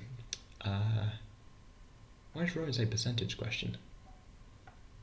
Have I put a percentage sign in somewhere? Is there another typo? There is a typo. Oops. Yeah, there's a bunch of percent signs. Got some percent signs in as well. Yeah. Great, thanks. We're now at 4 typos in one question sheet. Maybe there's a reason that they come out on Wednesday instead of Tuesday, and I shouldn't publish them on Tuesday, because I'm making more mistakes. Cool. How do we get to 504? Oh yeah, okay, so 504 comes from... It's not obviously 504 at all. I skipped a bit because someone in chat just said 504, and I thought, right, great, okay, somebody's done it. But it turns out that x to the 7 at the end there is being raised to the power of 4. That gives us x to the power of 28.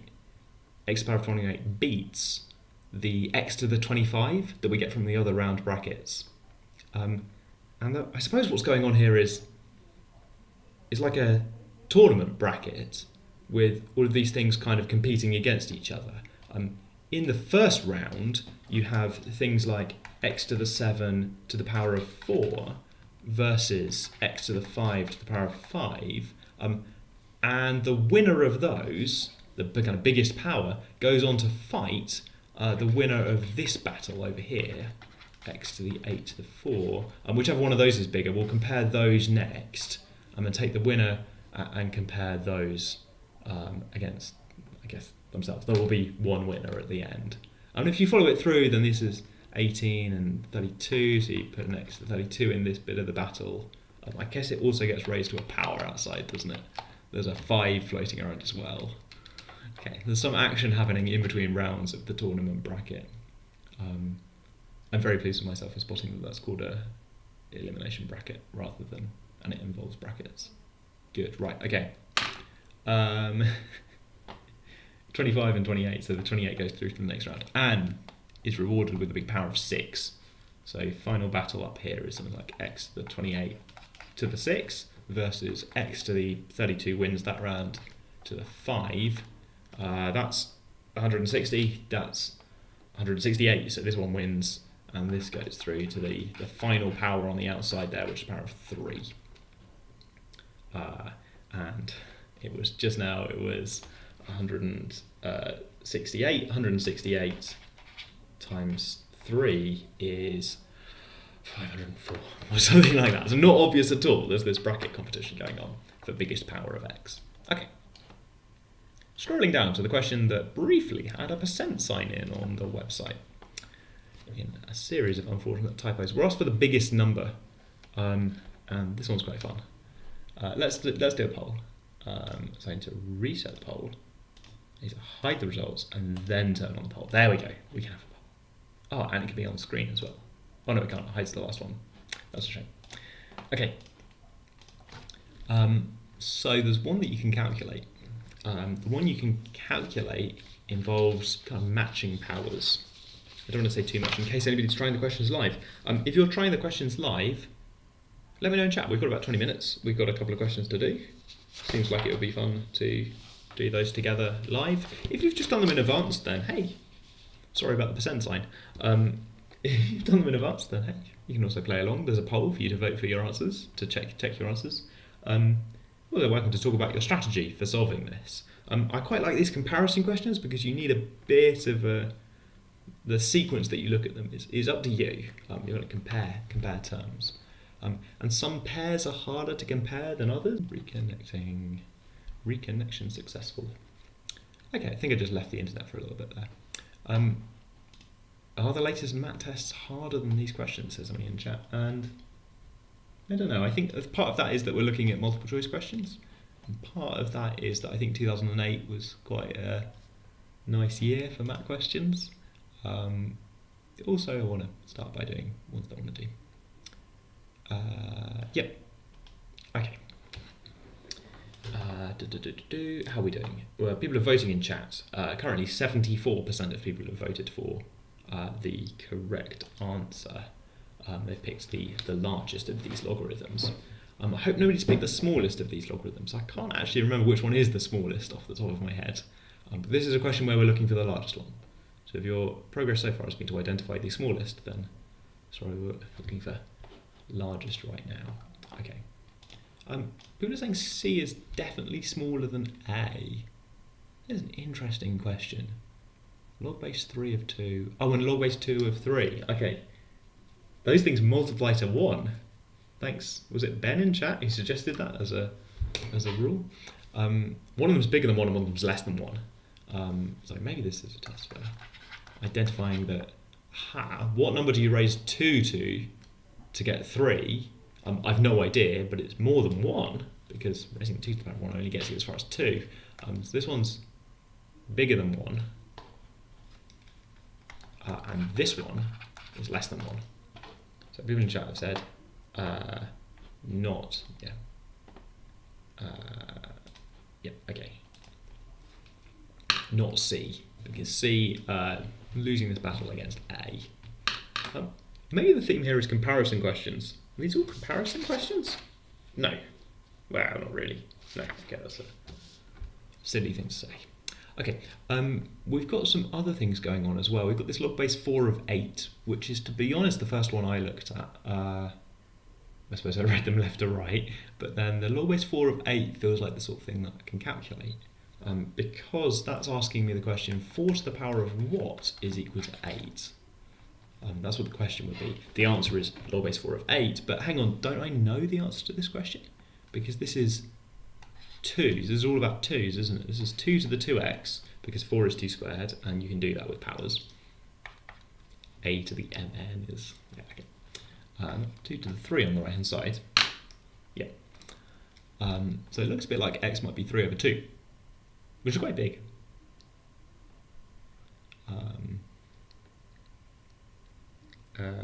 Yeah, okay.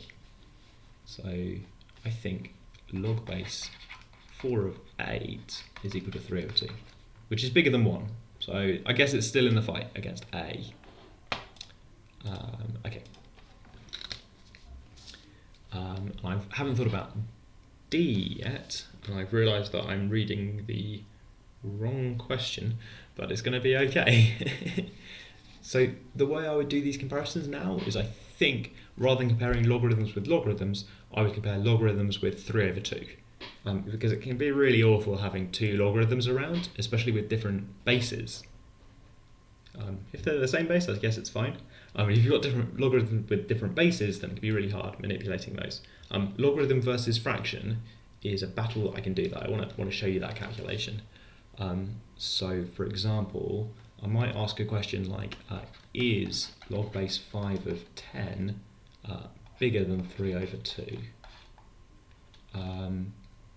So I suppose that's asking, is 5 to the 3 over 2 less than 10? Where I've kind of done a power and switched the sides around a little bit. So here's the question.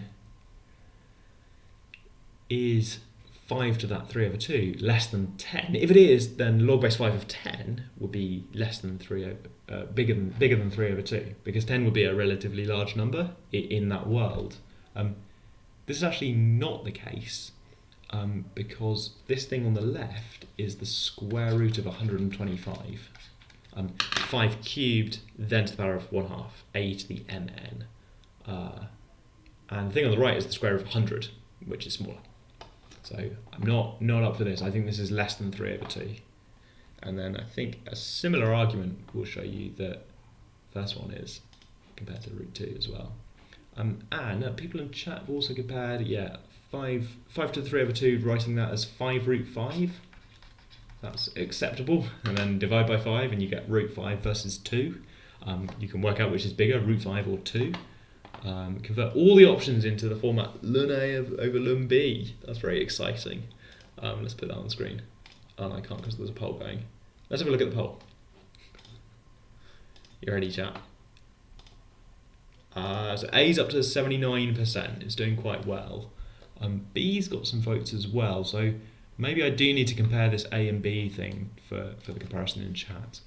So here's the question. Is log base 2 over 3 bigger than 3 over 2? We've decided that it's bigger than 1, but is it bigger than 3 over 2? For it to be bigger than 2, 3 inside here would have to be a really large number. It would have to be bigger than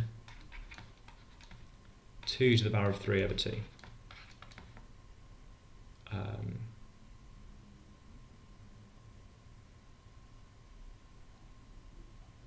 Which I think it is.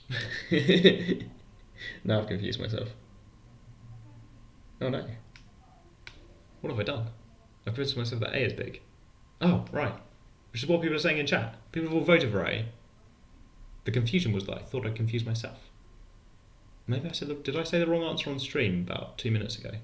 I can't rewind it, but I think I might have said the wrong answer on stream a minute ago. And then reveal the poll that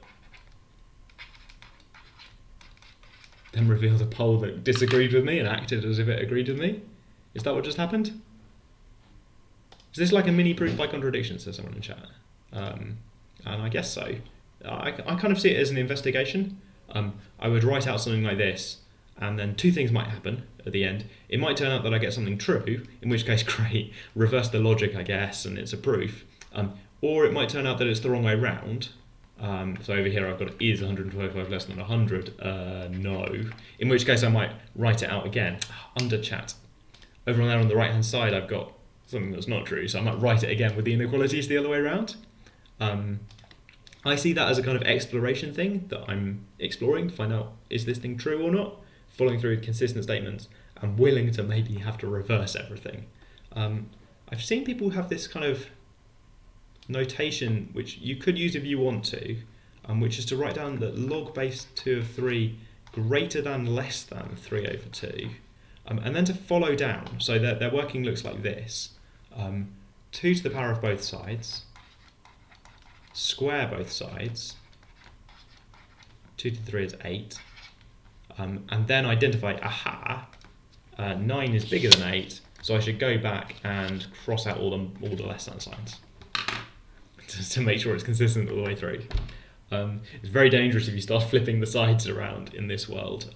This notation is not good at keeping track of that change in the logic. But I've seen people try this, writing down greater than, less than, and then crossing them out afterwards. Okay, I think this means that I eat humble pie and it's like this. I'm dropping equals. Also there. Oh yeah, okay, so yeah, sure, okay. If you want to be ready for the... This is the lovely thing about chat, we get feedback on the notation as well. You could drop in case you want to keep track of maybe they're equal to each other as well. You could do something like that. I guess the ambitious mathematician might try crossing out the top bit and the bottom bit so that they turn out to be equal with this like equal sign in the middle. I'm not saying it's good notation, just saying that it's notation that people have used. Good. I did mess up the answer. Thanks. It's getting late. I've got 10 minutes. I'm going to do one over here. We have got an extension question as well, which I do quite enjoy. So maybe we'll do this one quickly and then talk about some extension maths. Extension. you maybe noticed from the way we've mentioned hyperbolic functions and Taylor series, Maclaurin series, and hyperbolic functions again, that quite like going off on a tangent, doing something different. But I do want this to be helpful, so let's have a look at this one. I've modified this question slightly to use degrees, because math questions this year will use degrees as they have for the last few years. Okay. We'll look at the smallest of these numbers, and actually this time we can evaluate a few of them. From trigonometry, you know the value of sine 60. So you can evaluate this one. You know the value, put it in, plug it in, what's it going on. You can make this thing simpler just by knowing about things. Similarly, you know the value of this thing because you know that 8 is 2 cubed.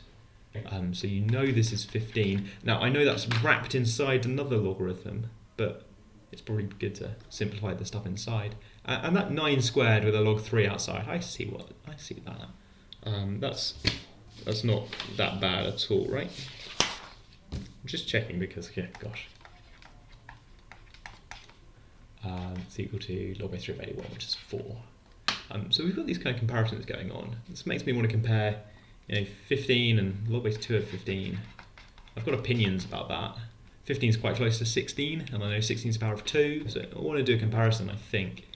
I know that's less than log base 2 of 16, which is 4. So I've already got opinions about which ones of those are smaller or larger. And I've got some other square root sort of things to play around with. I've got this number 4. This one turns out that you can just compare all the things to 4. And the answer to this question turns out to be D. We're looking for the smallest, and that one is slightly less than 4, and it's actually the only one that's less than 4. Okay. That's hooray. Let's look at chat very quickly. I accelerated through questions that I felt we could just do. Yeah, the other things, you put them in there's some surds to mess around with, but a surds times PP then 4, so it's not too bad. Why have Matt decided to show the number of marks for each question? Have we announced that? Is that a thing that we've announced? Someone puts an announcement up? I guess now that I'm saying this. Yeah, I don't know how you know that. Yeah, that's really not being announced. Right, cool. We're announcing it now. Matt's decided to show the number of marks for each question. We're doing that now. For each part of the long questions. No idea how you found that out. Why did you see that? Have I been hacked?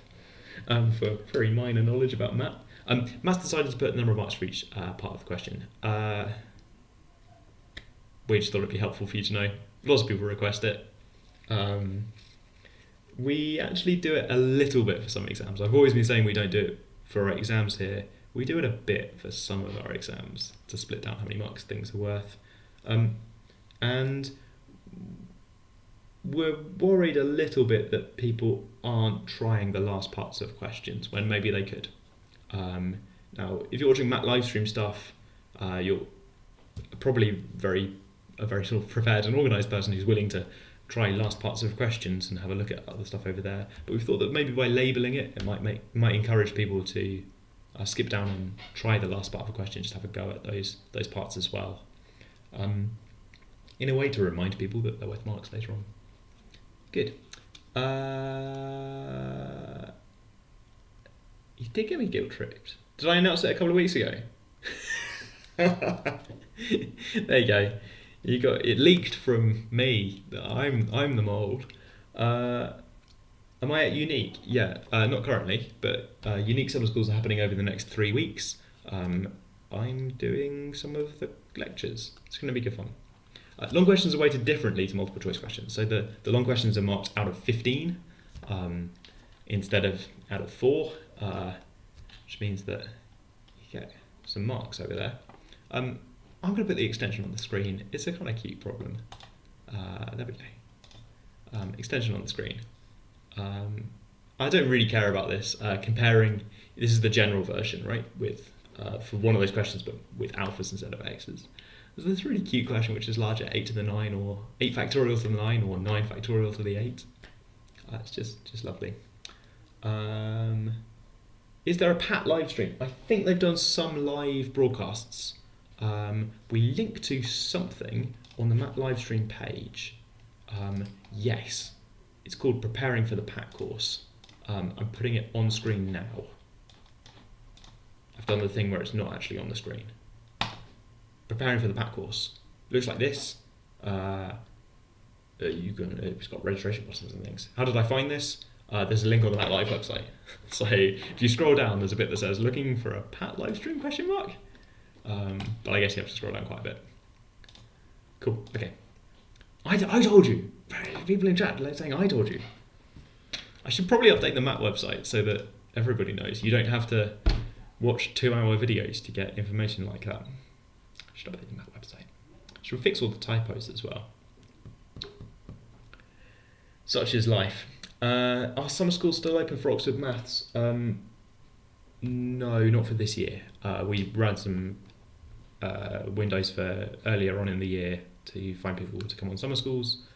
We've got some. There are some sort of third-party summer schools out there. I think they charge some money to go on. I'm not involved in any of them. I can't comment on what they do. Yeah, if A is less than 1. So this is the fact in chat. Look, where is this? Anonymous person. If A is less than 1. This is actually something we did earlier. The only property we used was that log base 10 of pi was between 0 and 1. So actually for any number in that range between 0 and 1, you can pick out the smallest of those numbers, because we kind of did it in this kind of general case. The point of the extension there is to say, you actually prove something slightly better than this weird fact about log base 10 of pi. Like, your working is pretty good enough. Yeah, so you can think about each of those things on the screen. There's a clue in chat now. 8 factorial to the 9 is related to... hang on, 8 factorial to the 9 is 9 times 8 factorial. That's not true. Yeah, no, 8 factorial to the power of 9 is huge. Oh, hang on, I don't agree with this clue in chat at all. What's a MAT summer school that you're paying £6,000 for? And again, I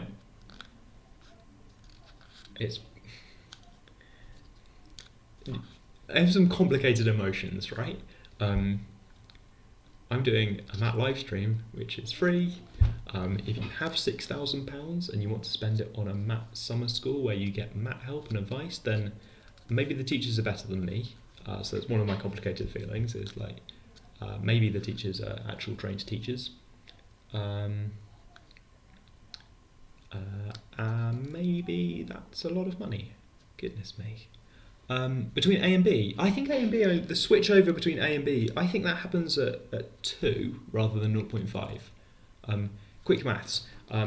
When alpha is equal to 2, the first one's 2. When alpha is equal to 2, the second one is root 4, which is 2. So they're equal at 2. That makes me suspicious that 2 is the switch over point. When alpha is 1/2, the first one's 1/2, and the second one is 1. So the second one's winning. Sorry. We're looking for the smallest number. The first one is winning is small. 1/2 is smaller than 1. What makes me suspicious that 1/2's not the kind of switch over point. Somewhere maybe your algebra's flipped a number up and it's 2. Did someone earlier this week say welcome to the Pat live stream with the obvious way you would say that? Oh, brilliant stuff. Okay. I don't know who's running it this year. I'll have to tune in. What about when alpha is equal to 1?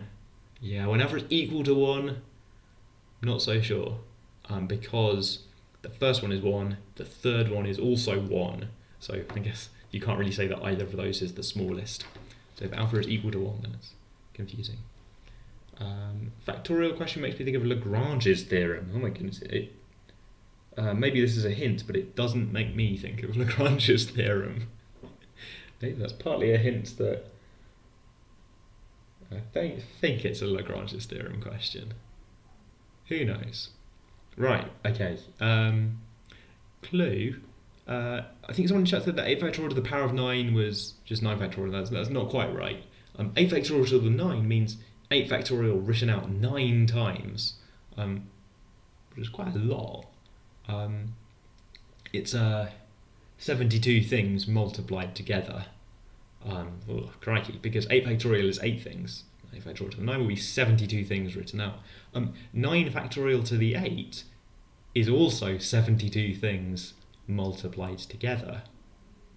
The key is going to be identifying in which case are the numbers larger. On the left, we've got numbers up to 8, repeated quite a lot, multiplied together. On the right, we've got numbers up to 9, repeated fewer times, multiplied together. On the right, then, we've got some 9s.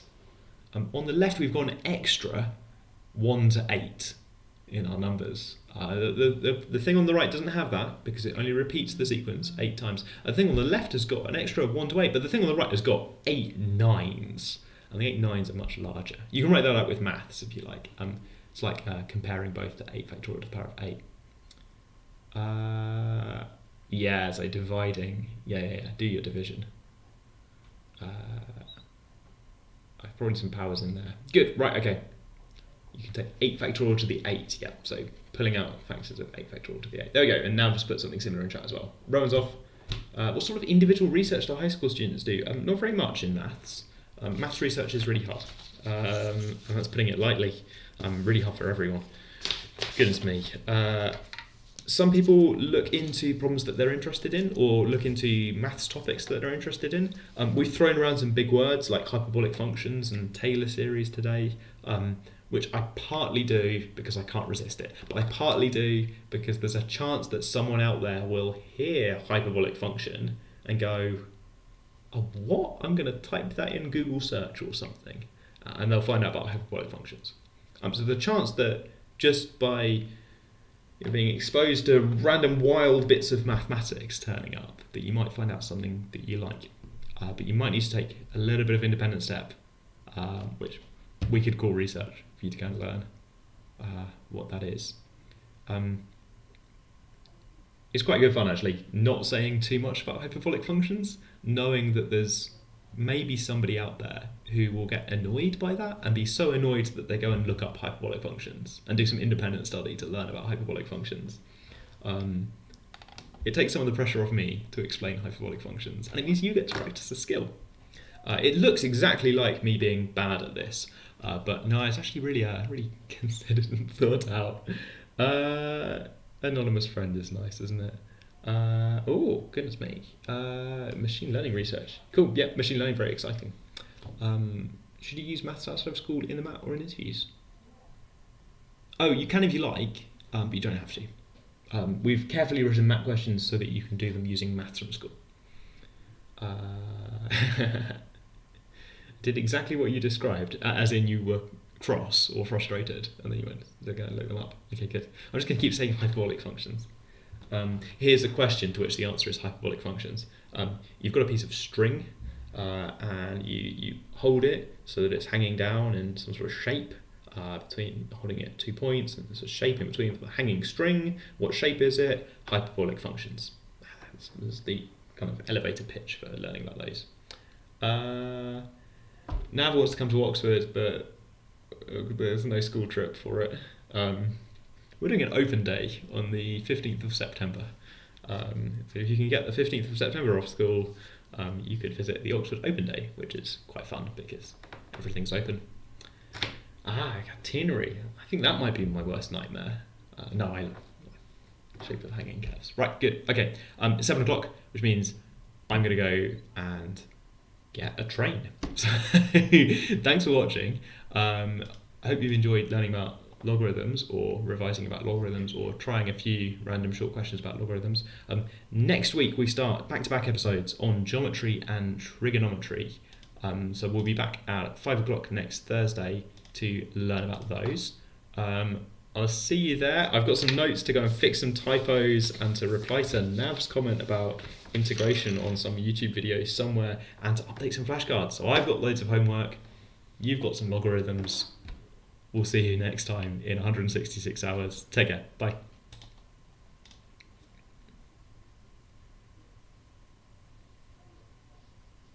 People in chat are reacting to the fact that I have to get a train. I think I may have revealed too much personal information. Oops.